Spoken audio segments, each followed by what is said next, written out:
Over on the political front, the upcoming national election has taken center stage, with many analysts saying the country could head into a coalition as the ruling ANC risks losing its majority in the 2024 elections.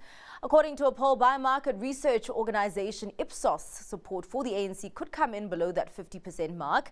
We're now joined by Knowledge Director at Ipsos SSA, Mari Harris. Thanks so much for joining us today, Mari. Now, let's start off with the voter landscape. There's been a trend playing out over the years that not everyone that is eligible to vote is voting.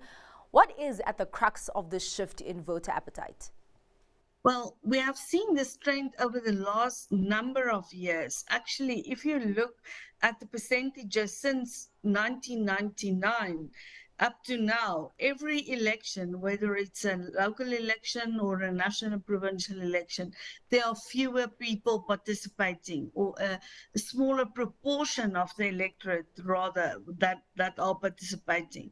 I think it is also because there's a lot of reasons. People didn't see change as quickly as they thought it would happen. And then there's another element that came into it over the last number of years. I would say from about 2016, when support for the ANC started dwindling.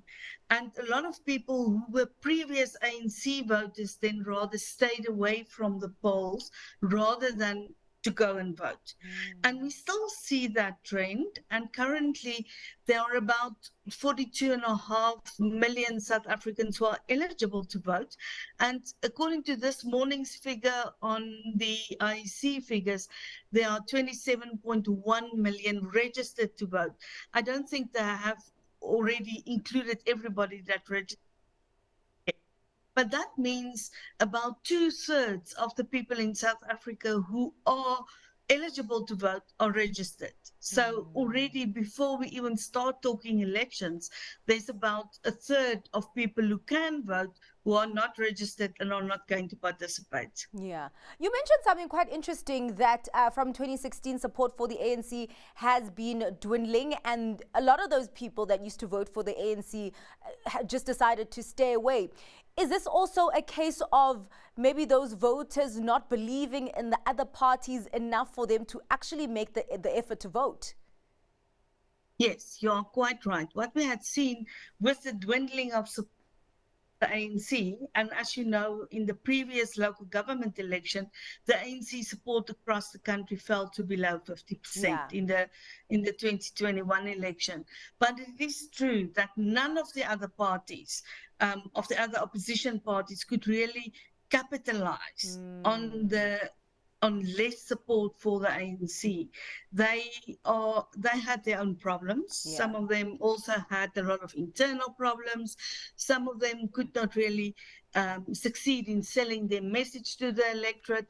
And in fact, about 1/3 of South Africans are saying there's no political party that represents my views. And this day, there's actually a huge, big uncertainty in the country about who to vote for, because a lot of people feel even if they choose a political party, they are not necessarily 100% aligned with the party's policies. You also mentioned something that I want to cling on to here. That the other parties have not been able to capitalize on the voters that aren't voting for the ANC, and they're really not also selling the message to the electorate. Is this because maybe there has been a significant voter demographic shift? I think there has been a big shift over the last, if we look at 30 years of democracy in South Africa, there various shifts. It's not only one shift. It is more than one shift. And I'll point out a few of them. The first one is that we had huge urbanization over the last 30 years. So a lot of people have moved to cities, to metropolitan areas, and their political have changed. Today, we see that the ANC is mainly a rural party. It doesn't do well in metropolitan areas. Other parties don't necessarily get into the rural areas to campaign in rural areas. And a lot of people in rural areas only ever see an ANC candidate. That's the one Yeah. thing.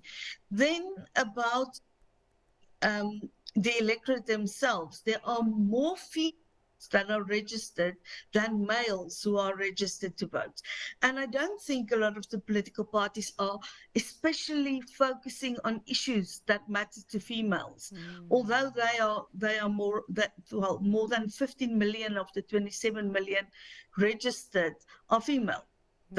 It's not like they're about 3-4 million more than the males who are registered. So it's not like double or anything like that. It is just that females are better voters than males are. Then Ah. young people have moved away. I think a lot of young people do not feel the connection with political parties. They talk about the old times and apartheid and all those sorts Yeah. of things that have no um, what do you call it, echo almost Okay. with young people. They do not talk to the issues that concern young people. Yeah. And then obviously the lack of service delivery. And a lot of people are saying that the electricity issues, the water issues, especially in a place like Johannesburg, is going to have a detrimental effect on ANC vote. So you can see there's a lot of different things happening. It's not just one thing that we can say this was the cause. Marie, you've given us quite a lot of significant insights, but we don't have a lot of time. So just as we wrap up the conversation, just going to the polls so far, what they are suggesting, what are they saying in terms of the possible majority power and possible coalition mixes? Okay, there's one thing that I'm not going to talk about now, Yeah. and that is actually the most turnout. How many people are going to turn out to vote? Yeah. It's rather difficult to address that right now and in a short time. So if we look at the scenario where we look at everybody that's registered and we have reworked the figures of that who don't want to tell us, we have looked at other questions in the questionnaire, what they said and what they want to vote for. We measured the ANC at 40.5%, 40.5. Yeah. The DA at 20.5. The EFF at 9.6. IFP at 4.9. Action SA at 4.3. Freedom Front Plus 2.1, ACT at 1.5, ACDP at 1%, and then 5.6% for other political parties. There's a lot of smaller political parties, but you can look at each one individually, but together they are 5.6. Yeah. However, the turnout is going to be, the better the ANC will do. And the reason for that is that the ANC has quite a formidable election machine to organize to get their voters to the polls. So that is the reason why the lower the turnout, the better the ANC will do. That's very, very interesting. Thank you so much for your time and giving us analysis on those predictions and also just laying out the landscape of the voting population. That was Marie Harris from Ipsos.